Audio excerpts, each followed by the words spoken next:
when it comes to the so-called age of irresponsibility that everybody is now talking about.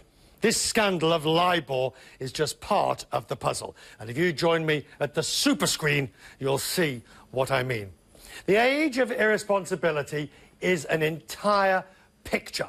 It is a jigsaw of different parts that only when they come together do you fully appreciate. Let's start with the subprime crisis, which goes back to the beginning of this century, where homes and banks were lending money to people who had no hope of ever repaying it. The question and concept of risk went out the window. We saw that with Lehman Brothers and AIG. They were lending money and were creating derivative products that had no rationality or reason. And then we had the question of conflict of interest with things like Goldman Sachs and Abacus.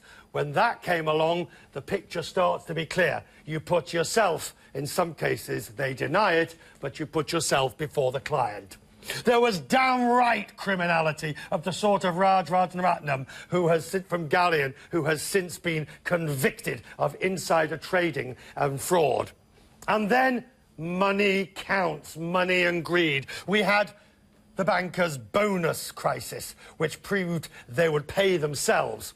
It is only into this maelstrom, this entire picture, this jigsaw, that you can really appreciate putting the LIBOR crisis. Once you put that in, you start to see why people are calling it the era of irresponsibility.